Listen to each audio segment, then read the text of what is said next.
আচ্ছা, রিয়েল এস্টেটে আপনার বলা আছে আপনি কোনো প্রথম হচ্ছে আপনি যেটা রাজুকের পারমিশন বা যথাযথ কর্তৃপক্ষের অনুমোদন, যে ডিজাইন পাস, সেটা করার আগে আপনি বিক্রি বা বিজ্ঞাপন দিতে পারবেন না। আরেকটা বলা আছে আপনি যখন ফুল টাকা বুঝে পাবেন এজ এ ডেভেলপার, জমি মানে ফ্ল্যাট ওনারের কাছ থেকে সকল কিস্তির টাকা, তার 3 মাসের মধ্যে দখল এবং রেজিস্ট্রেশন করে দিতে হবে। আর সেই দখল এবং রেজিস্ট্রেশন করার আগে আপনাকে সকল ধরনের ইউটিলিটি কানেকশন এগুলো কি করতে হবে, বুঝিয়ে দিয়ে তারপর দখল দিতে হবে। আর যদি কোনো কারণে ক্রেতা অসমর্থ হয় যে টাকা দিচ্ছে না কিস্তি পরিশোধে, তাহলে আপনার চুক্তি অনুযায়ী আপনি চাচ্ছেন বাতিল করে দিতে। আপনার কন্ট্রাক্টে ছিল 3 কিস্তি ব্যর্থ হলে বাতিল করে দিবেন। তো 3 কিস্তি সে ব্যর্থ হয়েছে, পরের দিন আপনি করলেন কি আরেকজন মালিকের কাছে টাকা নিয়ে তাকে দিয়ে দিলেন। এটা করা যাবে না, আপনাকে আরো 60 দিন সময় দিতে হবে। 60 দিন নোটিশ দিয়ে তারপর তাকে সুযোগ দিতে হবে। সে যদি 60 দিনে আবার ক্লিয়ার হয়ে যায়, আগের মতো করে কিস্তি দিতে থাকে, তাহলে তারটা বাতিল করা যাবে না, নতুন কাউকে দেওয়া যাবে না। হ্যাঁ, এটাই আইনের বিধান আর কি। তো যদি বরাদ্দ হয়ে যায়, বাতিল হয়ে যায়, যে না তারটা 60 দিনে নোটিশ দিয়েছে এবং সে পারছে না, আমরা তারটা বাতিল করে অন্য কাউকে দিয়ে দিচ্ছি, তাহলে তার টাকা এককালীন দিতে হবে এবং সেটা 3 মাসের মধ্যে দিতে হবে চেকের মাধ্যমে। অর্থাৎ আপনি তার টাকা নিয়ে ঘোরাতে পারবেন না, যে আপনি নিয়েছেন ঠিক আছে, আপনি তো আহ আর মানে 10 লাখ টাকা দিয়েছিলেন, 10 লাখ টাকা ফেরত পাবেন, বাট এখন 2 লাখ নেন, পরে 3 মাস পরে নেন 2 লাখ, এভাবে দেওয়া যাবে না। একসাথে মানে 10 লাখ টাকায় দিয়ে দিতে হবে। তবে সেটা হচ্ছে আপনি কি করতে হবে, আহ আপনাকে 3 মাসের সময় পাওয়া যাবে আর কি, ডেভেলপার 3 মাস সময় পাবে সেটা দেওয়ার। তবে এখানে 10 লাখ টাকা থেকে যে একটা আছে 10% আছে, নিচের লাইনে বলা আছে যে আপনি চাইলে 10% কেটে রাখতে পারবেন এজ এ ডেভেলপার। ক্রেতার অনুকূলে বরাদ্দ বাতিল পূর্বক পরিশোধিত অর্থ ফেরত গ্রহণ করতে চাইলে ডেভেলপার আনুষঙ্গিক ব্যয় বাবদ 10% অর্থ 3 মাসের মধ্যে কারেন্ট পে অর্ডারের মাধ্যমে ফেরত দিবেন। তাহলে কি হলো বিষয়টা, যে আপনি ফেরত নিলে আপনি যে ফ্ল্যাট ওনার যদি আপনি ফেরত নিতে চান, তাহলে 10% কম পাবেন। আর আপনি এতদিন দিয়ে গেছেন, সেটার কোনো ইন্টারেস্ট বা লাভ তো পাবেন না। ইতিমধ্যে ফ্ল্যাটের দাম বেড়ে গেছে, সেটার কোনো মূল্য আপনি পাবেন না, উল্টো আপনার কাছ থেকে 10% কেটে রাখবে। হ্যাঁ, এটার সুযোগ আছে। এখন এটা না জানার কারণে অনেকে ডেভেলপারের সাথে ঝগড়া লেগে যায়। হ্যাঁ, এইগুলা এই জন্য আমরা একটু জেনে নিলাম আর কি। হ্যাঁ, তো এখানে আর কিছু দণ্ড আপনারা ইন ডিটেল, এখানে আসলে এই কোর্সটার উদ্দেশ্য তো একেবারে আইন বিশারদ হওয়া বা এরকম কিছু না। আপনি জাস্ট বেসিক কিছু জিনিস জেনে রাখা। নিশ্চয়ই আপনি দণ্ড আদায় করতে গেলে বা কোনো নিশ্চয়ই আপনি কোনো আইনজীবীর সহযোগিতা নেবেন। তো আমরা বেসিক কিছু জিনিস জানি বাস, যে যদি কোনো রিয়েল এস্টেট রেজিস্ট্রেশন ব্যতীত আসলে রিয়েল এস্টেট বিজনেস শুরু করে, তাহলে তার 2 বছর কারাদণ্ড অথবা 10 লক্ষ টাকা অথবা উভয় দণ্ড হতে পারে। আর যদি অনুমোদন ব্যতীত এই অনুমোদনটা বলতে বোঝাচ্ছে ওই যে ডিজাইন পাশের যে অনুমোদন, সেটারও একই শাস্তি। আপনি ডিজাইন পাস না করেই প্রকল্পের কাজ শুরু করে দিলেন, সেখানে 2 বছর কারাদণ্ড অথবা কি হতে পারে, 10 লক্ষ টাকা দণ্ড অথবা উভয় দণ্ড হতে পারে। আর যদি এই যে আগে আমরা দেখেছি যে ইউটিলিটি সার্ভিসের যে বিষয়টা, যে সকল টাকা পরিশোধের পর 3 মাসের মধ্যে ইউটিলিটি সার্ভিস বুঝিয়ে দিয়ে রেজিস্ট্রেশন বুঝাবেন, তো ইউটিলিটি সংযোগ দিতে পারলেন না, সেখানে 5 লক্ষ টাকা দণ্ড অথবা 1 বছর কারাদণ্ড হতে পারে বিনাশ্রম। আহ এবং নোটিশ যদি ছাড়া আপনি বরাদ্দ বাতিল করে দেন, দেখা গেল অনেক ক্ষমতাশীল ডেভেলপার আছে যারা মানে মনে করে যে ঠিক আছে, নোটিশ আবার কি, সে টাকা দেয় না, আমি তারটা রাখবো না, অন্য কাউকে বেশি দাম পাইছে বিক্রি করে দিব। সেরকম করলে আসলে আইনের আশ্রয় নেওয়ার সুযোগ আছে, সেখানে 1 বছর কারাদণ্ড বা 5 লক্ষ টাকার দণ্ড হতে পারে ওই রিয়েল এস্টেট ডেভেলপার কোম্পানির এমডি বা চেয়ারম্যান এরকম ব্যক্তির। রিয়েল এস্টেট বন্ধক রাখি বা দণ্ড, বন্ধক রাখা বলতে আসলে বন্ধক কি, দেখা গেল রিয়েল এস্টেটটা আহ, আসলে তো এটা হচ্ছে জমির মালিকের সাথে ডেভেলপারের কন্ট্রাক্ট, এবং সেখানে কিছু ফ্ল্যাট ওনার তারা জমি কিনে নিবে। তো এখানে এটা বন্ধক রেখে কিন্তু অন্য কোথাও থেকে ফাইন্যান্স নেওয়ার সুযোগ নাই। তো অনুমোদন ব্যতীত এরকম যদি কোনো বন্ধক সে রাখে গোপনে, দলিলটা কারো কাছে দিয়ে বা মর্টগেজ দিয়ে সে কোনো আর্থিক বেনিফিট নিয়ে নেয় রিয়েল এস্টেট কোম্পানি, তাহলে সে তার 1 বছরের কারাদণ্ড হতে পারে। চুক্তিবদ্ধ রিয়েল এস্টেট পরিবর্তন করা, আসলে পরিবর্তন করা বলতে এখানে অনেকগুলো বিষয় আছে। যেমন এটা হতে পারে স্বাভাবিকভাবে, আমি একটু প্র্যাকটিক্যাল এক্সাম্পলে যাই। ধরেন এরকম হয় যে আপনারা 20 জন ফ্ল্যাট ওনার মিলে ফ্ল্যাটটা কিনেছেন। ডেভেলপার আছে হয়তো 5টা ফ্ল্যাট, আর 5টা আছে জমির মালিকের। এখন ডেভেলপার আর জমির মালিক মিলে করে কি, এটা খুব কমন প্র্যাকটিস, তারা বিল্ডিং এর নিচে করে কি একটা 2টা দোকান দিয়ে দেয়। এই গ্যারেজের অংশ কমায় দিয়া সামনে করে খুব ভালো ব্যবসা, সামনে একটু ভাঙ্গা টাঙ্গা এ করে দোকান দিয়ে দেয়। এখন এরকম যদি কোনো চুক্তিবদ্ধ রিয়েল এস্টেট পরিবর্তন করে ফেলে, অর্থাৎ ডিজাইন ছাড়া কিছু করে ফেলে, তাহলে তার 3 বছর কারাদণ্ড বা 20 লাখ টাকা দণ্ড হতে পারে।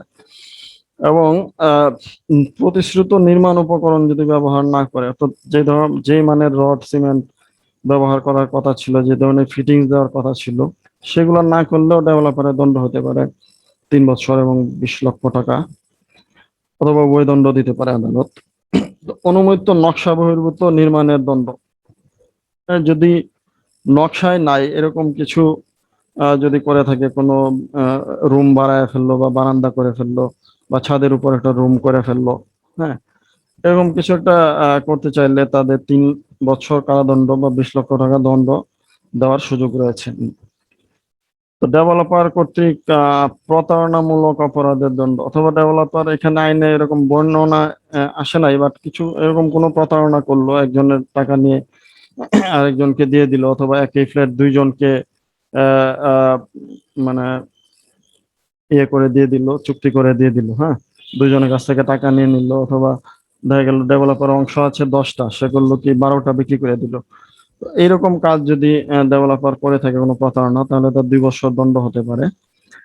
আর ভূমির মালিক কর্তৃক নির্দিষ্ট সময়ে ডেভেলপার বরাবরে ভূমির দখল হস্তান্তর না করিবার দণ্ড, অর্থাৎ এই দণ্ডটা হবে ভূমির মালিককে। আহ, ভূমির মালিক যদি ডেভেলপারদের কাছে দখলটা হস্তান্তর না করে নির্দিষ্ট সময়ের মধ্যে, তাহলে তার 2 বছর কারাদণ্ড হতে পারে বা 10 লাখ টাকা দণ্ড হতে পারে। আর ডেভেলপার যদি ভূমির মালিকের অংশ বুঝায় না দেয়, সেখানেও 2 লক্ষ টাকা, 2 বছর কারাদণ্ড বা 10 লক্ষ 20 লক্ষ টাকা অর্থদণ্ড বা বৈদণ্ডে দণ্ডিত হতে পারে।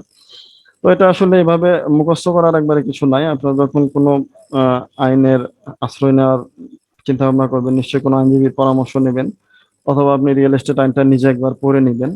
তো এটা জাস্ট এক নজর দেখলে আপনার কি হবে, আপনার মাথায় থাকবে যে হ্যাঁ, এটা যে ডেভেলপার আমার সাথে করতেছে, এটা আপনি কি অন্তত জোর গলায় বলতে পারবেন যে এটা আপনি করতে পারেন না, আপনি এটা করলে আপনার আইনত অপরাধী হবেন। হুম। তো সেই জিনিসগুলো না জানার কারণে অনেক সময় আমরা আমাদের বার্গেনিং পাওয়ার অনেক কম থাকে। হ্যাঁ, তারপর আমরা আমাদের আইনের 4 নম্বর যে আইন আমরা এখানে দেখছি, সেটা সুনির্দিষ্ট প্রতিকার আইন। এটা বেসিক একটা আইন, 1877 সনের আইন। এখানে আসলে কিছু প্রতিকার, যদি আপনি আইনের আশ্রয় নিয়ে থাকেন, যে আপনি কোনো দিকে আপনি ক্ষতিগ্রস্ত হয়েছেন, যেমন আপনার জমি টাকা দিয়ে কিনেছেন, আপনাকে দখল দিচ্ছে না, অথবা আপনি আহ কেনার পর জানতে পারলেন যে ওটার আরো কোনো মালিক আছে, অথবা আপনার কোনো অংশীদার বা আপনার চাচা বা অন্য কেউ, ভাই বোন, আপনার অংশ বুঝিয়ে না দিয়ে তারা বিক্রি করে টাকা নিয়ে চলে গেছে, আপনাকে টাকাও দেয় নাই বা জমি বিক্রি করতে দেয় না, অথবা আপনার নামে নামজারি করে নাই, না করে তারা তারা নামজারি করে বিক্রি করে দিচ্ছে, এই ধরনের যদি কোনো ঘটনা ঘটে থাকে, তাহলে আপনি বাদী হিসাবে আপনি প্রতিকার প্রার্থনা করতে পারেন, এবং সেটাই সুনির্দিষ্ট প্রতিকার। তো মজার ব্যাপার হলো, এই সুনির্দিষ্ট প্রতিকার আইনে আসলে কোনো শাস্তির কথা বর্ণনা নাই। এখানে যে অপরাধটা করবে তার শাস্তি দিতে হলে অন্য কোনো আইনে দিতে হবে, এই আইনটাই শুধু আপনি প্রতিকার পাবেন। অর্থাৎ আপনি এই যে বাদী, আপনি কি করবেন, প্রতিকার প্রার্থনা করবেন, এবং আপনাকে দেখা গেল যে কোনো একটা আপনার জমি থেকে কোনো কিছু নির্মাণ করতেছে, আপনি ইনজাংশন দিতে পারলেন, প্রতিকার পাইলেন যে কাজটা বন্ধ রাখলো, অথবা আপনার নাম আপনার নামে নামজারি হয় নাই, সে আপনি প্রতিকার চাইলেন যে হ্যাঁ, আমার নামে নামজারিটা যেন সঠিক নামে হয়, অথবা আপনাকে এজ ওয়ারিশ আপনাকে বঞ্চিত করা হয়েছে, আপনি সেই প্রতিকারটা চাইলেন। তো যেই বিষয়ে প্রতিকার আহ, দিতে পারে, অথবা ভিন্ন রূপ প্রতিকারও হতে পারে, আর্থিক ক্ষতিপূরণও পেতে পারে, অথবা প্রতিকার নামঞ্জুরও করতে পারে আদালত। তো এইটা আসলে শুধুমাত্র স্থাবর সম্পত্তির দখল পুনরুদ্ধার, মালিকানা সহ দখল পুনরুদ্ধার এগুলোর জন্য ব্যবহৃত হয়। তো আইনে চুক্তির সুনির্দিষ্ট কার্য সম্পাদন, চুক্তি কার্যকর, চুক্তি বলবৎ, হুম, এই বিষয়গুলো বলা আছে। অর্থাৎ আপনার আইনে নির্দিষ্ট কোনো কার্য সম্পাদন করতে পারেন অথবা চুক্তি বলবৎ করার জন্য আপনি বলতে পারেন আপনার সাথে চুক্তি ছিল, আহ, দুই জন মিলে এই জমিটা, দুই ভাই আছেন ভাড়া নিবেন, কিন্তু আপনার এক ভাই পুরো যে জমি বা বিল্ডিং এর ভাড়া উঠিয়ে নিয়ে যাচ্ছে। তো এটার আপনি চুক্তিটা বলবৎ করার জন্য আপনি আইনের অধীনে প্রতিকার চাইতে পারেন। তো কোনো চুক্তি লিখিত বা চুক্তি যদি দলিল দ্বারা সম্পাদিত হয় প্রতারণার মাধ্যমে, পারস্পরিক ভুলের দরুন, তাহলে ওই চুক্তি দলিল কোনো পক্ষে তাদের স্বার্থ সংশ্লিষ্ট প্রতিনিধি সংশোধনের জন্য মামলা দায়ের করতে পারেন। অর্থাৎ চুক্তিতে কোনো একটা ভুল বা কোনো একটা ক্ষতিগ্রস্ত হয়ে গেছেন, সেটা সংশোধনের জন্য আপনি মামলা করতে পারেন। এবং কোনো বাতিল বা বাতিলযোগ্য চুক্তি, মানে কোনো জাল প্রতারণামূলক ভাবে কোনো চুক্তি করা হয়েছে, এরকম দলিল দ্বারা যদি আপনার কোনো ক্ষতির আশঙ্কা থাকে, তাহলে আপনি আগেই এই দলিলটা বাতিল চাইতে পারেন যদি দলিলটা করা হয়ে থাকে। আর যদি এমন হয় যে দলিলটা এখনো করা হয় নাই, তাহলে আপনি দলিলটা বাতিলযোগ্য এরকম ঘোষণামূলক মামলা করতে পারেন, হ্যাঁ, এই আইনের অধীনে। এখানে বলা আছে আইনগত পরিচয়ধারী সম্পত্তির অধিকারী ব্যক্তি এরূপ আইনগত পরিচয় সম্পত্তির অধিকারী অস্বীকারীদের বিরুদ্ধে ঘোষণামূলক মামলা দায়ের করতে পারে। অর্থাৎ আপনারা চার পাঁচ ভাই বোন ছিলেন, আপনি হয়তো বিদেশ ছিলেন, আপনাকে বাদ দিয়ে করছে কি, তারা আপনার উত্তরাধিকারী না ধরে আপনাকে আইনগত পরিচয় কি করছে, আপনার গোপন করছে বা অস্বীকার করছে। তো সেই অস্বীকারীদের বিরুদ্ধে আপনি একটা ঘোষণামূলক মামলা করতে পারেন যে না, আমি অমুক পিতার অমুক সন্তান, অমুক অমুক ভাই বোন এতজন আমরা ছিলাম, তা আমাকে বাদ দিয়ে এরকম একটা জমি বিক্রি করে দেওয়া হয়েছে বা এই জমিটার দখল আমাকে নিতে দেওয়া হচ্ছে না। তো সেটার জন্য আপনি দখলমূলক মামলা দায়ের করতে পারেন এই সুনির্দিষ্ট প্রতিকার আইন 1877-এর অধীনে। তো বিচারাধীন মামলার বিষয়বস্তু পর্যবেক্ষণের জন্য আদালত চাইলে রিসিভার নিয়োগ করতে পারেন। অর্থাৎ আদালত একজনকে দায়িত্ব দিয়ে দিবেন, সেখানে আদালত যেই সম্পত্তির যে সুবিধা অসুবিধা সেগুলো দেখভাল করবেন, সেটার কোনো ভাড়া থাকলে উঠাবেন, কোনো খরচ টরচ হলে সেগুলো দিবেন। তো এগুলা মামলাগুলা জন্য আদালত রিসিভার নিয়োগ করতে পারেন। যেমন ডেস্টিনি গ্রুপের যে মামলাটা ছিল, এখানে আনন্দ সিনেমা হল বা এই সম্পত্তিগুলো ডেস্টিনি ছিল, তো এটাকে আদালত ডিএমপি কমিশনারকে মেবি রিসিভার হিসেবে নিয়োগ দিয়ে দিয়েছিলেন। হ্যাঁ, তো এরকম কোন একজন সুবিধাজনক ব্যক্তিকে আদালত কি করতে পারে, রিসিভার নিয়োগ করতে পারেন, যিনি এই মামলার যতদিন বিচার কার্য শেষ না হবে ততদিন সম্পত্তিটা দেখভাল করবেন। উনি হচ্ছেন রিসিভার। প্রতিকার দেওয়া যায় পাঁচ ভাবে, আদালত প্রতিকার পাঁচ ভাবে দেয়। একটা হচ্ছে অর্পণের মাধ্যমে, অর্থাৎ সম্পত্তি দখল, গ্রহণ বা হস্তান্তর, যিনি প্রাপ্য তাকে দিয়ে দিলেন, এটা উনি প্রতিকার একটা পেলেন। অথবা দুই নাম্বার পদ্ধতি হতে পারে কোনো পক্ষ যদি কার্য সম্পাদন বাধ্য থাকে সেই আদেশ প্রদান। অর্থাৎ কোনো একটা কাজ করার কথা, মানে অমুক ব্যক্তিকে এই আহ, এই জমির যে ইজারার যে অংশ সেটা দেওয়ার কথা, সেটা দিচ্ছেন না, তো সেটা যখন আদেশ দিবে আদালত, এই আদেশটাকে প্রতিকার হিসেবে ধরে নেওয়া হবে যে হ্যাঁ, উনি এই আদেশটা পেয়েছেন। নিষেধাজ্ঞা হতে পারে উল্টা, কথা কোনো কিছু না করার জন্য। যেমন আমার জমিতে দেখে গেল কেউ একজন গিয়া পুকুর খনন শুরু করে দিচ্ছে, তো আমি আদালতের কাছে প্রতিকার চাইলাম, আদালত এই যে পাঁচটা প্রতিকার দেখতে পাচ্ছেন সেটার একটা 3 নাম্বারটা নিষেধাজ্ঞা করে দিলেন। বললেন যে এই কাজটা আর করা যাবে না, হ্যাঁ, তো অর্থাৎ এখানে পুকুর খনন করা যাবে না, সেই যে নিষেধাজ্ঞা, এটাই হলো একটা প্রতিকার। ক্ষতিপূরণ সিদ্ধান্ত ছাড়া পক্ষসমূহের অধিকার নির্ণয়, অর্থাৎ ঘোষণা দিয়ে দিতে পারে ক্ষতিপূরণ নাই, বাট কার কি অধিকার আছে, কে কোন অংশ কতটুকু পাবে, সেই ঘোষণাটা আদালত দিয়ে দিতে পারে। সেটা দিলে এক ধরনের প্রতিকার পাওয়া হলো। আরেকটা হলো পঞ্চম, যেটা রিসিভার, এটা নিয়ে আগেও কথা বলছে, অর্থাৎ একজন তত্ত্বাবধায়ক নিয়ে দিলেন, যিনি প্রকৃত মালিকের কাছে পরবর্তী হস্তান্তর করে দিবেন। ততদিন পর্যন্ত তো সম্পত্তিটা কি হতে পারে, বেদখল হয়ে যেতে পারে, নষ্ট হয়ে যেতে পারে। তো ওই সম্পত্তি রক্ষণাবেক্ষণের জন্য যদি কোনো কিছু অপরিহার্য হয়, কোনো মনে করেন কোনো দারোয়ানের ভাড়া দেওয়া লাগছে বা কোনো ইলেকট্রিসিটি বিল দেওয়া লাগছে, অথবা সম্পত্তি থেকে কোনো আয়ও থাকতে পারে, তাই না? সে আয়গুলো উনি বুঝে শুনে রাখবেন এবং হিসাবগুলো রাখবেন। উনি এর থেকে ব্যয় করে সম্পত্তিটা কি করবেন, রক্ষণাবেক্ষণ করবেন বা তত্ত্বাবধান করবেন। তো স্থাবর সম্পত্তি পুনরুদ্ধারণের মামলাটা 12 বছরের মধ্যে করতে হয়। 12 বছর পার হয়ে গেলে এই আইনের অধীনে আর মামলা করা যায় না। হ্যাঁ, যখন আপনি মনে করবেন যে আপনার অধিকার ক্ষুণ্ণ হয়েছে, আপনি জমি বেদখল হয়েছে, আপনার জমি অন্য কেউ বিক্রি করে দিয়েছে, তখন আপনি অথবা আপনার জমিতে অন্য কেউ কাজ শুরু করে দিয়েছে অনুমতি ছাড়া, তখন আপনি মামলাটা কি করবেন, 12 বছরের মধ্যে করবেন। কোনো ব্যক্তির বিরুদ্ধে লিখিত দলিল বাতিল বা বাতিলযোগ্য হলে, বাতিল না করা হলে যদি মনে করে যে ক্ষতির আশঙ্কা হয়, তাহলে বাতিল করার জন্য মামলা করতে পারে। এবং দলিল অর্পণ বা বাতিল আদেশের মামলা আদেশ বাতিলের আদেশ প্রদান করতে পারে। দলিল রেজিস্ট্রেশন করা না হলে বাতিলযোগ্য বা ঘোষণামূলক মামলা করা হয়। অর্থাৎ আপনার জমিটা অন্য কেউ রেজিস্ট্রেশন যদি করে ফেলে, তাহলে এটা বাতিলের জন্য মামলা করবেন। আর যদি রেজিস্ট্রেশন না করা হয়, তাহলে সেটা বাতিলযোগ্য এরকম একটা ঘোষণামূলক মামলা করবেন। তো এই যদি কেউ আপনার দলিল জমি অন্য কেউ দলিল করে নেয়, সেটা বাতিলের মামলাটা আপনার করতে হবে 3 বছরের মধ্যে। হুম। তো আমরা আইনগুলা আসলে আহ, একটু দেখলাম সংক্ষেপেই।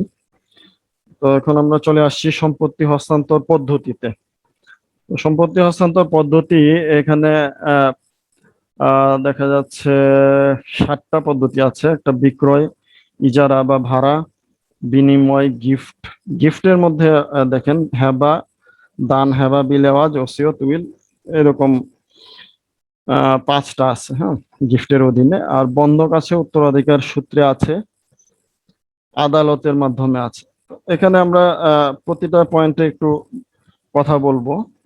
তার মধ্যে বিক্রয়, এটা নিয়ে আসলে কথা বলার কিছু নাই। আপনি জাস্ট টাকা দিয়ে, নগদ টাকা দিয়ে কিনবেন বা আপনি বিক্রয় করবেন, সেটা আসলে অত ঝামেলার জিনিস না। মানে সাফ কবলা আপনি বিক্রি করে দিবেন, আপনি টাকা একদিকে দিবেন, নিবেন, আর একদিকে জমি দিবেন।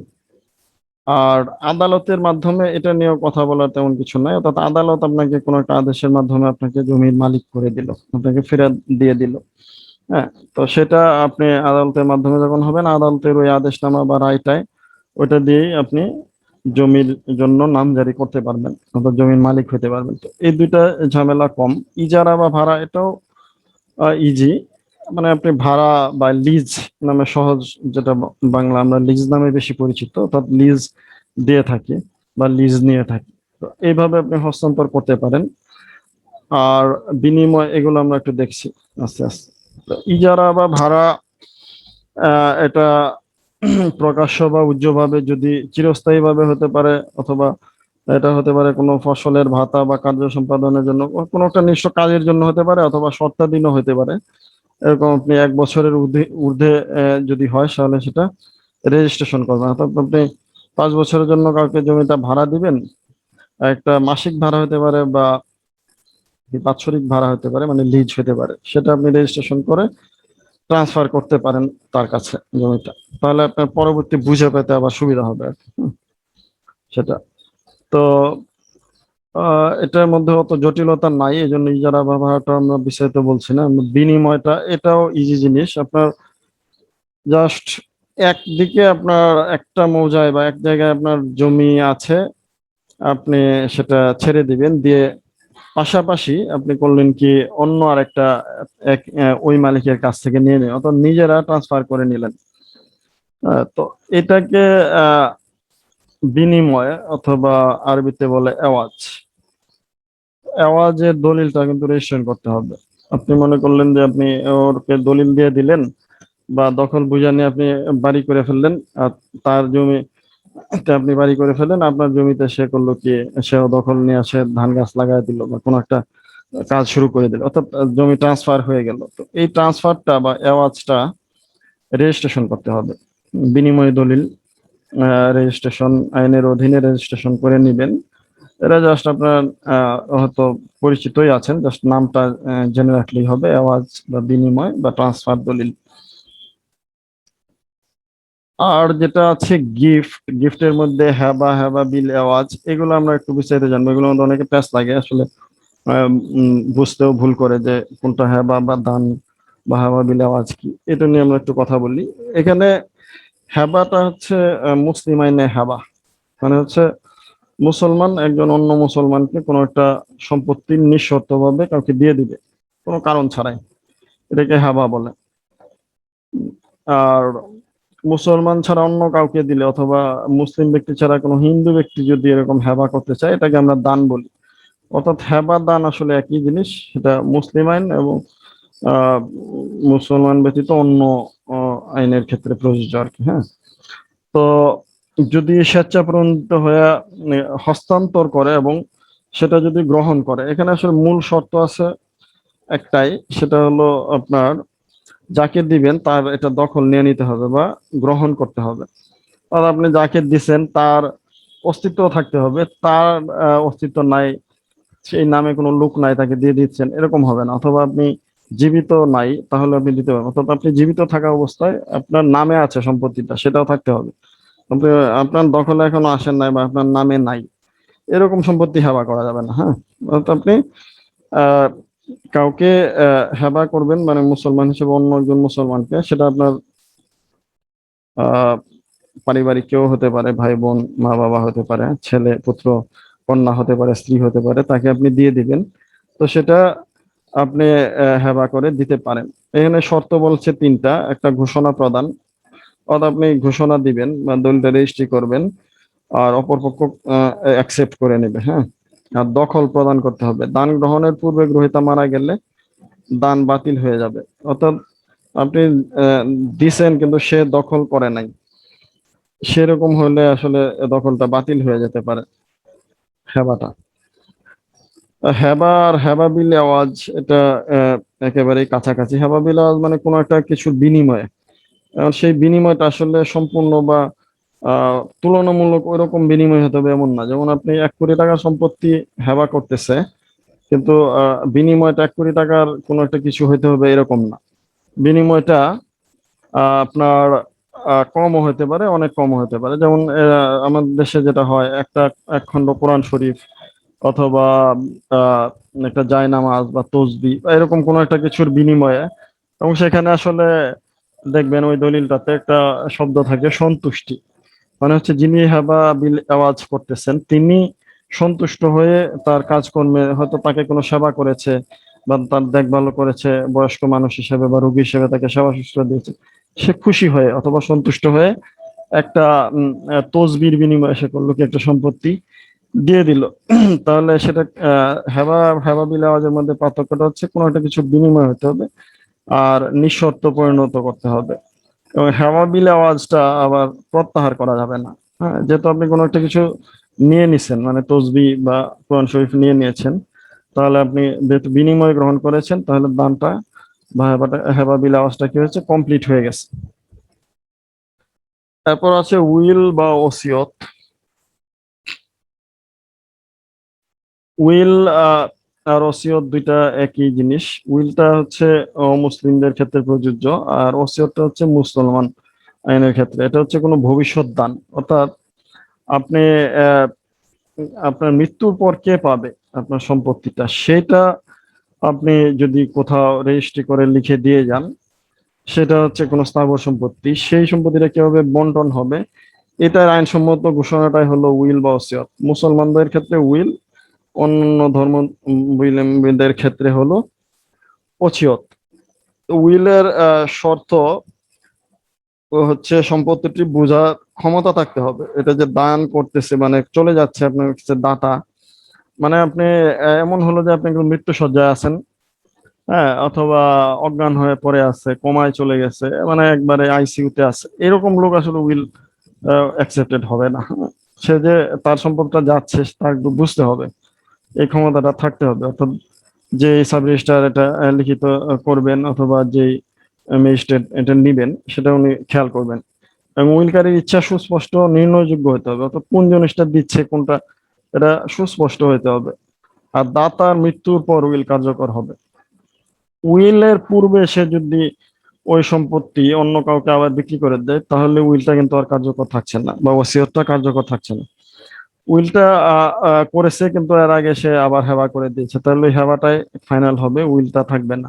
অথবা উইল করেছে, এটা খুব ইন্টারেস্টিং। সে জমি উইল করে দিয়েছে, কিন্তু ওই জমিতে সে নিজেই করছে কি 1 বছর পরে বিল্ডিং করা শুরু করে দিচ্ছে। এখন মারা যাওয়ার পরে ওই উইল যার নামে করেছে সে এসে দখল নিতে আসছে, এটা হলো সে দখলটা পাবে না। কারণ হলো উইলটা সে কার্যকর করার পরেও দেখা যাচ্ছে সে আসলে দখলটা বুঝায় দেয় না, এবং সে তার ইচ্ছাটা যদি থাকতো উইল দাতাকে দিয়ে দেওয়া, তাহলে সে কি ওই বাড়িতে আবার বিল্ডিং কাজ শুরু করতো না। হ্যাঁ। তো এখানে উইলের একটা জিনিস আছে, মুসলমান তার সম্পত্তি কি করতে পারে, মাত্র 3 ভাগের 1 ভাগ দান করতে পারে বা উইল করতে পারে বা ওসিয়ত করতে পারে। হ্যাঁ। তো মুসলমান সে 3 ভাগের 1 ভাগের বেশি যত সম্পত্তি ওসিয়ত করে যাক, সেই সম্পত্তিটা আর টিকবে না। অর্থাৎ তার মোট সম্পত্তির মূল্য 3 কোটি টাকা, সে 1 কোটি টাকা পর্যন্ত ওসিয়ত করে যেতে পারবে। এখানে সম্পত্তি বলতে আরো কিছু ব্যাখ্যা আছে, মানে স্থায়ী সম্পত্তি বুঝাবে, এবং সে সম্পত্তিটা আসলে তার মৃত্যু পরবর্তী যে আনুষঙ্গিক খরচ টরচ আছে, হ্যাঁ, মৃত্যু যে চল্লিশা টল্লিশা করে অথবা দাফন কাফনের খরচ, এগুলো যাওয়ার পর যে টাকাটা থাকে সেটা থেকে 3 ভাগের 1 ভাগ উইল করতে পারে, আহ, বা ওসিয়ত করে যেতে পারে। কিন্তু আচ্ছা, খুব ইন্টারেস্টিং হলো যে এটা খেয়াল রাখবেন যে উইল ওসিয়ত যদি মুসলমান করে, আহ, এখন ওসিয়ত মুসলমান করবে এটা তো সে যে কাউকে করতে পারে। So, যে কাউকে করার মধ্যে আমরা একটু 2টা ভাগ দেখবো। একটা হচ্ছে মনে করেন আহ সে যে তার উত্তরাধিকার এরকম কাউকে করতে পারে। আরেকটা হচ্ছে যে তার উত্তরাধিকার না, হচ্ছে কোনো বন্ধুকে করে দিল, অথবা আহ এরকম দূরবর্তী কাউকে করলো যে তার মারা গেলে তার উত্তরাধিকারী হবে না। চাচাতো ভাই বোন বা এরকম কেউ। আরেকটা হতে পারে সে তার ছেলে পুত্র তার উত্তরাধিকারী হবে, তার ছেলেকে ওসিয়ত করে গেল। এই 2টা তো হতে পারে। তো এই 2টার মধ্যে মুসলমানের ক্ষেত্রে একটা বার্ডেন তো আছে যে আপনার 3 ভাগের 1 ভাগের বেশি ওসিয়ত করতে পারে না। আরেকটা হচ্ছে সে কোনো আসলে আহ, যে উত্তরাধিকার হবে, তার অংশ পাবে মারা গেলে, এরকম কাউকে আসলে ওসিয়ত করতে পারবে না, সেটা 1 টাকাও না। এটা টিকবে না। এটা কারণটা হচ্ছে মুসলিম আইনে মানে আপনার উত্তরাধিকারীদের অংশ কিন্তু একেবারে সুনির্দিষ্ট করা, ছেলে মেয়ে কে কতটুকু অংশ পাবে। তো এখানে মৃত্যু পরবর্তী চাইলেই সে কাউকে ওসিয়ত করে বেশি দিয়ে যেতে পারে না। হ্যাঁ, এখানে একটা বারেন আছে। বাট সে হেবা করে যেতে পারে। আর হেবাটা টিকতে হলে শর্তটা হচ্ছে দখল দিয়ে দেওয়া। আর দখল বলতে মনে করেন আপনি একটা বাড়ি দখল দিলে, লিখে দিয়ে দিচ্ছেন হেবা করে আপনার ছেলেকে। ছেলে করলো কি, দুজনেই বাড়িতে থাকতেছেন, ছেলে বাড়ির নামটা পরিবর্তন করলো, তাহলে বোঝা গেল সে দখল নিছে। মানে অথবা ছেলে করলো কি তার নামে ওই যে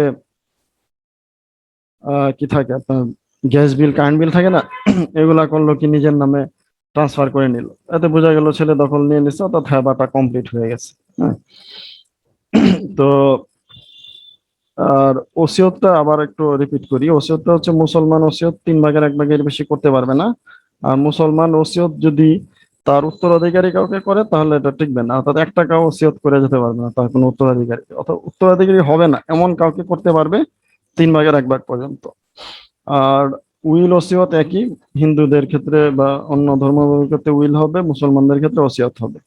আর একটু রিপিট করে, যেহেতু এগুলো অনেকের কাছে নতুন, হেবা বিলাসটা হচ্ছে আহ কোনো কিছুর বিনিময়ে, ছোট কোনো কোরআন শরীফ বা কোনো তসবি জায়নামাজ এগুলোর বিনিময়ে হবে। হেবা বিলাসটা রেজিস্ট্রেশন করার সাথে সাথে এটা কি কমপ্লিট হয়ে যাবে। হ্যাঁ, এক ধরনের বিক্রয় হয়ে যাবে। আর হেবা বা দান, হেবা মুসলমানদের ক্ষেত্রে, দান অন্যান্য ধর্মাবলম্বীদের ক্ষেত্রে যে কোনো পরিমাণ অংশই দান করা যায়, তবে দানটা অপর পক্ষ রিসিভ করতে হয়। হ্যাঁ। আহ বিনিময় ছিল এটা বলেছি, বিনিময়টা মানে ট্রান্সফার বা এওয়াজ। হুম, এক জায়গার দলিল একজনের পাশাপাশি একজনের নিয়ে নিলাম, তাকে অন্য কোথাও দিয়ে দিলাম।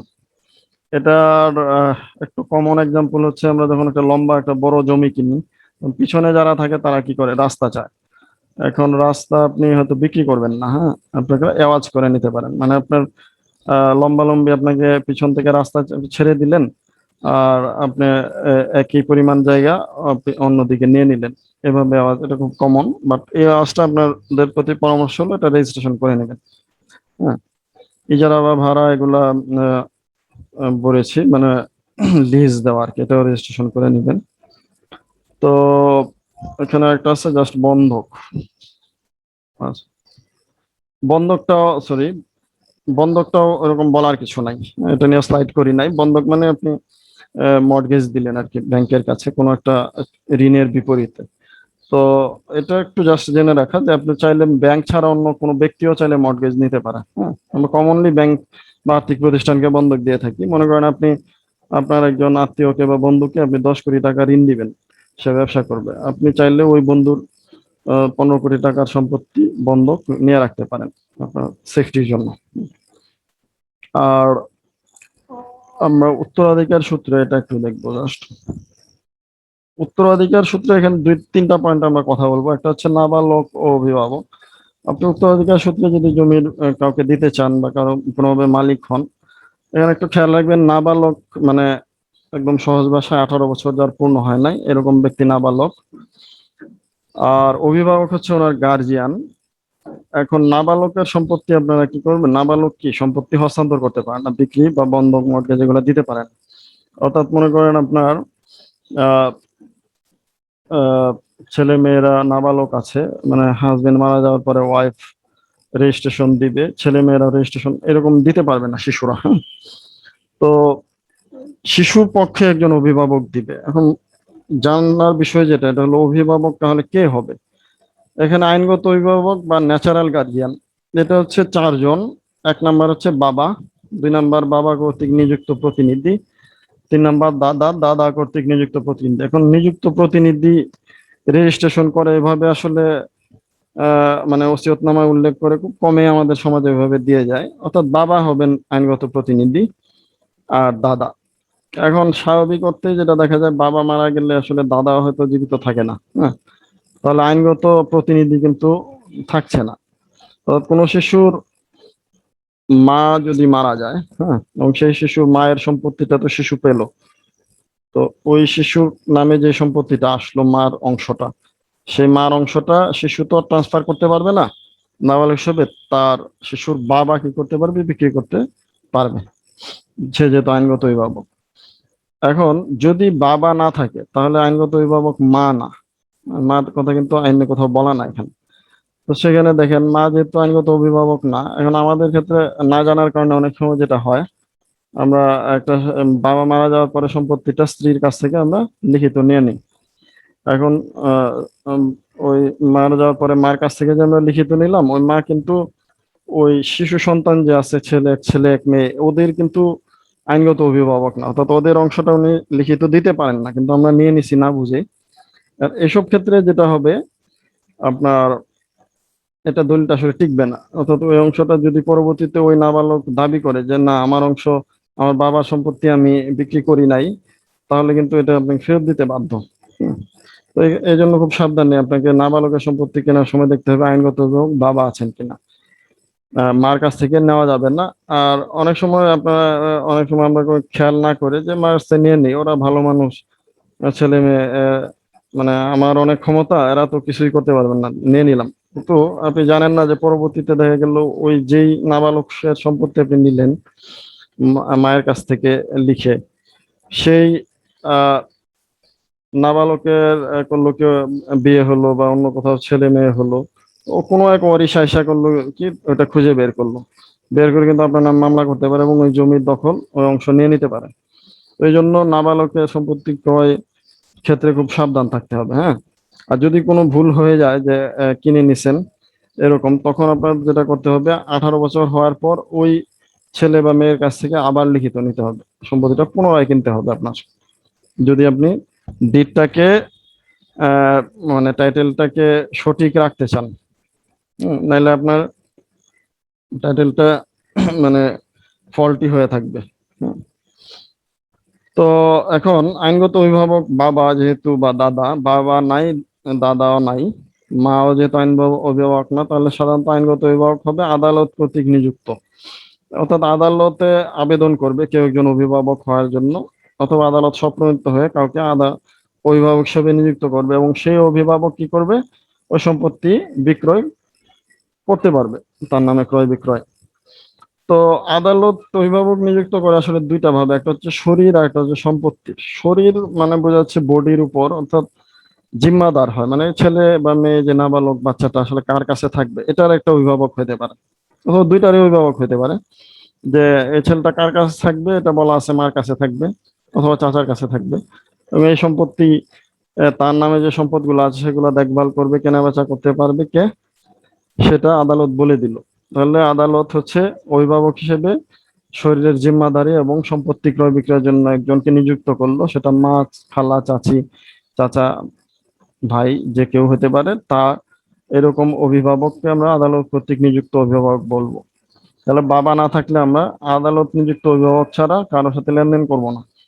আর কার্যত অভিভাবক, এটা আসলে কোনো কার্যত বলতেছে, আসলে কার্যত না। কার্যত বলতে স্থায়ী সম্পদ সে ক্রয় বিক্রয় করতে পারবেন না, দেখভাল করতে পারবে। হ্যাঁ, অস্থায়ী সম্পদ দেখাভাল, তার জন্য বাজার করা, কেনাকাটা, এগুলা, তার পড়াশোনা খরচ চালায় যাওয়া, এসব দেখভাল করতে পারবে। পোশাক টোশাক কেনা, এগুলার জন্য যারা পরিপালন করে থাকে, খালা, মামা, দোলাভাই যেই থাকুক, বাচ্চা, তারা পরিপালন করে থাকে, এগুলো হচ্ছে কার্যত অভিভাবক। তো আমার যে পয়েন্ট ছিল 2, 4, 1 নাবালক অভিভাবক, মূল বিষয় হচ্ছে আপনার শিশুর কাছ থেকে আপনি কিনতে পারবেন না। আর শিশুর অভিভাবক হবে বাবা, বাবা না থাকলে দাদা, দাদা বাবা দুইজন না থাকলে অবশ্যই আদালত কর্তৃক কাউকে আপনি নিযুক্ত করে তারপর কিনবেন সম্পত্তিটা।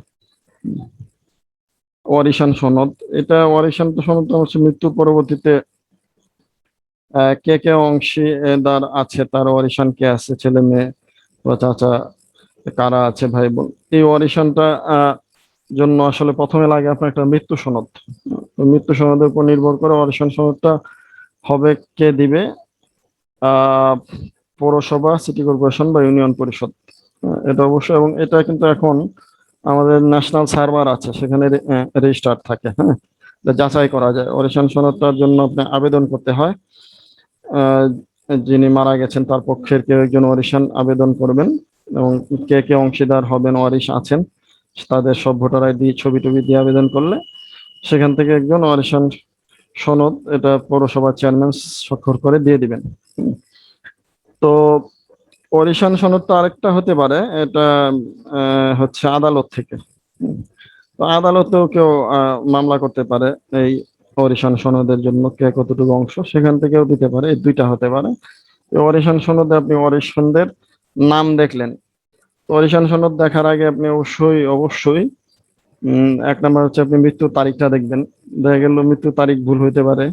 হ্যাঁ, এবং সেই সম্পত্তিটা ওই মৃত্যুর ডেটে কারা জীবিত ছিল তারাই কিন্তু ওয়ারিশান হবে। আরেকটা হচ্ছে মৃত ব্যক্তির নামটা দেখবেন ঠিকভাবে উল্লেখ করা আছে কিনা, নাহলে আপনার এই ওয়ারিশান সনদের ভিত্তিতে আপনি জমি ক্রয় বিক্রয় করলে বিপদে পড়তে পারেন। তো 3 নাম্বার বিষয়টা হচ্ছে অংশ, মানে ওয়ারিশান সনদ আপনি পেলেন, এখন আপনি অংশ কিভাবে বুঝবেন, কার কত অংশ। এটার জন্য আপনি ইসলামিক স্কলার, মুফতি, তাদের কাছে যেতে পারেন, কোন আইনজীবীর কাছে যেতে পারেন। তারা এটাকে আপনারা জানেন, এটাকে বাংলায় আমরা বহুল প্রচলিত হলো ফারায়েজ। তো মুসলিম ফারায়েজ, মুসলমান মারা গেলে কে কত অংশ পাবে, এটা ফারায়েজ আছে। এখন আপনাদের যেটা দেখানোর বিষয়, এটা হচ্ছে আহ উত্তরাধিকার.বাংলা এই নামে একটা ওয়েবসাইট আছে। এটা গভর্নমেন্টের A2I প্রজেক্ট, প্রাইম মিনিস্টার্স অফিসের আন্ডারে। অনেকেই জানেন না, বিধায় এটা প্রচারণার খুব দরকার আছে, কারণ যাতে একেবারে নির্ভুলভাবে, নিখুঁতভাবে আপনি অংশ খুব সহজে দেখতে পারেন। যেমন আমাদের অনেকেরই যেমন ছেলে মেয়ে থাকলে, বা কোনো পুরুষ যখন মারা যায়, তার ছেলে থাকলে তার সম্পত্তি ভাগ করা মুসলমানদের জন্য খুব কঠিন কিছু না। আমরা জানি ছেলে মেয়ের দ্বিগুণ পাবে, ওয়াইফ হয়তো 8 ভাগের 1 ভাগ পাবে, মা বাবা 6 ভাগের 1 ভাগ পাবে, সহজ। আর যখন এরকম ছেলে না থাকে, শুধু কন্যা সন্তান থাকে, বা ছেলে মেয়ে না থাকে, তখন অংশটা অনেক দূর পর্যন্ত চলে যায়। তো এইটা দেখার জন্য আমি একটু লাইভ দেখাচ্ছি। আহ আপনারা উত্তরাধিকার.বাংলায় এই ওয়েবসাইটটাতে যাবেন।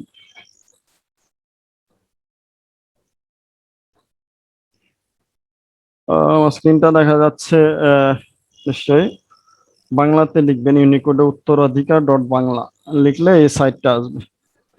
উত্তরাধিকার.বাংলা, এটা 2016 সালে এটুআই প্রধানমন্ত্রী কার্যালয়ে। তো এখানে আপনি হচ্ছে আপনার যেগুলো সন্দেহ আছে, সে স্ত্রী আছে, ওকে, কন্যা আছে কয়জন? দুইজন। বোন আছে একজন, চাচা আছে একজন, পিতা আছে, পুত্র নাই শুধু, ধর এরকম একটা কন্ডিশন আপনি নিজেরাই ট্রাই করবেন, আমি just দেখা রাখলাম। সেখানে আপনারা একটা স্যাম্পল হিসেবে 100% জমি দেখতে পারেন। ফলাফল দিলে খুব ইন্টারেস্টিংলি সম্পত্তি হিসাবটা চলে আসবে। হ্যাঁ, একদম 1 সেকেন্ডে চলে আসছে। এখন ফলাফলটা নিচে চলে আসছে, আমি দেখাচ্ছি। তাহলে আহ 2 কন্যা থাকলে দেখেন কে স্ত্রী কত অংশ পাচ্ছে। 12 ভাগের 1 ভাগ, 33% পাচ্ছে 2 কন্যা মিলায় পিতা পাচ্ছে, বাকি কেউ কিন্তু চাচারা পাচ্ছে না। অর্থাৎ আপনার যেই মনে যে সন্দেহ আছে সেগুলো আপনি দূর করতে পারবেন, যে আসলে কে কত অংশের মালিক সেটা দেখে। আপনি তাহলে ওয়ারিশান সনদটা দেখলেন, পাশাপাশি আপনি ফারাজটা নিজে একটু যাচাই করে নিলেন। আর এখানে হিসাবে ধাপসমূহ বলা আছে, অর্থাৎ আমি আপনাদের খুব কনফিডেন্টলি আমি চ্যালেঞ্জ দিয়ে বলতেছি যে এখানে আসলে এই যে ওয়েবসাইটটা আছে এখানে কোনো ভুল রেজাল্ট পাবেন না। একেবারে 99% একেবারে সঠিক রেজাল্ট পাবেন আপনারা। হ্যাঁ, তো এবং এটা নিয়ে আপনারা যে যতদূর পর্যন্ত আপনারা চ্যালেঞ্জেও যেতে পারবেন, যে কোনো আইনজীবী যদি ভুল করে থাকে বা কোনো মুফতি যদি ভুলে কোনো ফারায়েজ করে থাকে, হ্যাঁ, সেটা চ্যালেঞ্জেও যেতে পারবেন। তো এখানে ধাপগুলা বলা আছে, কে কিভাবে কন্যা কত অংশ, পিতা কখন পালো, পিতা অবশিষ্ট হিসেবে কিভাবে পাইলো, এগুলা নিয়ে আহ আপনারা এটা দেখতে পারেন। তাহলে আমার উত্তরাধিকার সূত্রে যে সম্পত্তি আহ হস্তান্তর, সেখানে আমরা যে বিষয়গুলো দেখলাম, নাবালকের বিষয়টা দেখলাম, আদালত কর্তৃক অভিভাবক নিতে হবে বা অভিভাবক কে হতে পারে, ওয়ারিশান সনদটা নিবেন এবং যাচাই করে, ওয়ারিশান সনদটা যাচাই করার সুযোগ আছে সার্ভারে, যেহেতু আছে গভর্নমেন্ট সার্ভারে। মৃত্যু সনদও কিন্তু গভর্নমেন্ট সার্ভারে থাকে, জন্ম মৃত্যু নিবন্ধন, হ্যাঁ। তো সেটাও আপনারা যাচাই করে দেখতে পারেন, মৃত্যুর তারিখটা দেখবেন, খুব গুরুত্বপূর্ণ, এবং মৃত ব্যক্তির নাম, পিতার নাম, এগুলা। আর অংশটা আপনারা যাচাই করে নেবেন, তাহলে আপনার ঠকবেন না আশা করি কোনো সম্পত্তি কিনে। আচ্ছা, দলিলের প্রকারভেদ গুলো আমরা একটু জানি, এটা জাস্ট এক লাইন একটু মৌখিকভাবে জানলেই হবে। আহ, যদিও আমি যেই পিডিএফটা আপনাদেরকে দিব সেখানে একটু 1 লাইনে সংজ্ঞা দেওয়া আছে। সংজ্ঞাটা খুব গুরুত্বপূর্ণ না, এটা জাস্ট কোন দলিলটা কি এটা আপনার জানার জন্য। সাফ কবলাটা একবারেই বলার কিছু নাই, আপনি নগদ টাকা দিয়ে কিনবেন, সাফ কবলা রেজিস্ট্রেশন করবেন। বাইনা পত্র বা বিক্রয় চুক্তি, এটা হচ্ছে আপনি কোনো কিছু কেনার আগে কিছু টাকা দিয়ে দিলেন, মানে 5 কোটি টাকার সম্পদ, আপনি বললেন কি 50 লাখ টাকা অগ্রিম দিলেন, আর বললেন যে 3 মাস পরে বাকি টাকা দিয়ে রেজিস্ট্রি করে নিব। এটাকে বলছি বাইনা চুক্তি। এটা আপনি বাইনা চুক্তি রেজিস্ট্রেশন হতে পারে দলিলের প্রকারভেদ। বাইনা বাতিলকরণ, এটা খুবই মজার। আপনি যখনই বাইনা চুক্তি করবেন, ধরে নেবেন যে আপনার কিনতে হলে বাইনা বাতিল করতেই হবে। অর্থাৎ আপনি বায়না চুক্তি করলেন, 3 মাসের মধ্যে আপনি বাকি টাকা দিলেন, দিয়ে রেজিস্ট্রি করতে গেছেন, রেজিস্ট্রি করে নিছেন, এটা আসলে ওইভাবে সঠিক হবে না। দলিলটা আপনার কি করতে হবে, বায়না চুক্তি, আগের বায়না চুক্তিটা বাতিল করে ওই দিন রেজিস্ট্রেশন করতে হবে। বন্টননামা বা বাটোয়ারা, এটা মনে হয় বলছি একবার। আহ মুগদাতে আমি একবার একটা ফ্ল্যাট কিনতে গেছিলাম, তখন ওই প্রবলেমটা ছিল। এক মহিলা, উনি মানে ওনার পিতা ছিলেন ম্যাজিস্ট্রেট, মারা গেছেন। ওনাদের ভাই বোন সবাই উচ্চশিক্ষিত, ডাক্তার, ইঞ্জিনিয়ার, কয়েকজন বিদেশে আছেন।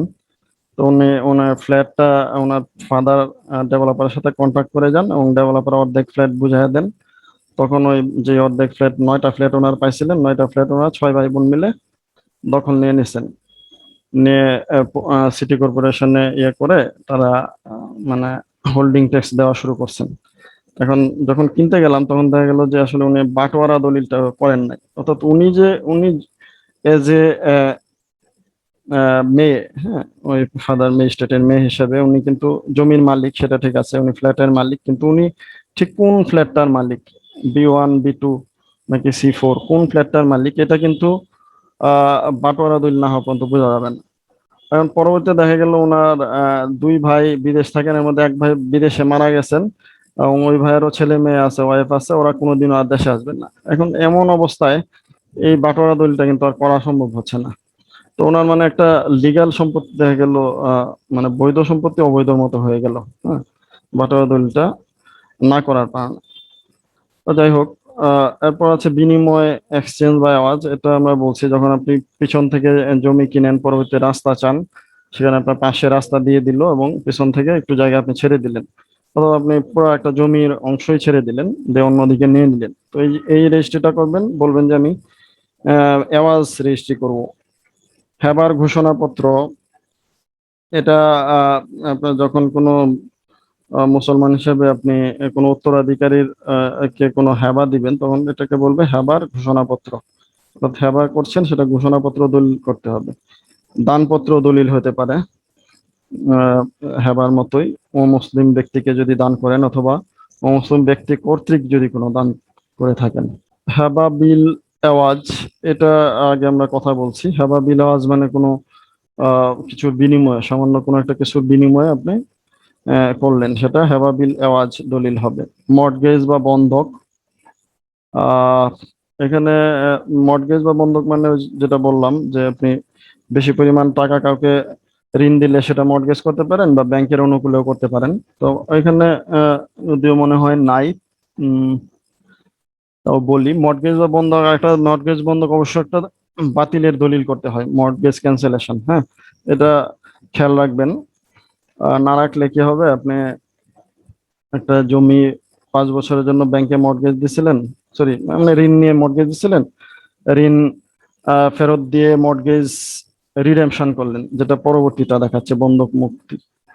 আহ, তো রিডেমশন না করে আপনি কি করবেন, ট্রান্সফার করতে পারবেন না, এটা অবশ্যই খেয়াল রাখবেন। হ্যাঁ, মানে আপনি মর্টগেজ দেওয়ার পরে করলেন কি, লোনের সব টাকা পরিশোধ করলেন, পরিশোধ করে আপনি ভালো পার্টি পাইছেন, বিক্রি করতে চলে গেছেন, বিক্রি করতে যাবেন না বা বিক্রি করবেন না। এটা আপনি মর্টগেজ, যখন আপনি লোনের পুরো টাকা বুঝাইয়া দিবেন, অবশ্যই রিডেমশন দলিল করে তারপরে কাউকে বিক্রি করবেন। হুম। আহ, এটা না জানলে দেখা গেল যে পরবর্তীতে যেদিন বিক্রি করতে গেছেন খুব ঝামেলায় পড়বেন। তাৎক্ষণিক একটা দলিল রেডি করা অনেক কঠিন হয়। হুম। আহ, অপ্রত্যাহারযোগ্য পাওয়ার অফ অ্যাটর্নি বা আম মুক্তারনামা, এই পাওয়ার অফ অ্যাটর্নিটা মানে আপনি আর প্রত্যাহার করতে পারবেন না। অর্থাৎ আপনি কাউকে আপনার জমি বিক্রি করার ক্ষমতা দিয়ে দিচ্ছেন। এখন আপনার 10 কাঠা জমি আছে, আপনি 5 কাঠা দিয়ে দিতে পারেন, বা পুরো জমিটা আপনি তাকে দিয়ে দিলেন, যেটা প্রত্যাহার করতে পারবেন না। অর্থাৎ আপনি আর বলতে পারবেন না যে না, আমি তাকে ক্ষমতা দেই নাই, ক্ষমতা আবার আমার কাছেই চলে আসুক। এরকম করা যাবে না। তাহলে প্রশ্ন হচ্ছে যে আপনি কেন এরকম দলিল করতে যাবেন, যে আপনি অন্য কাউকে বলছেন যে সে যখন চাইলে যাকে খুশি বিক্রি করে দিতে পারে।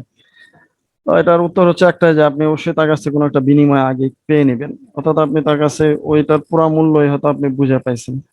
হ্যাঁ, অথবা অন্য কোনো জমি পাইছেন, অথবা আপনাকে সে এমন কোনো বেনিফিট দিয়েছে যে এই জমির মূল্যের চেয়ে বেশি। হুম।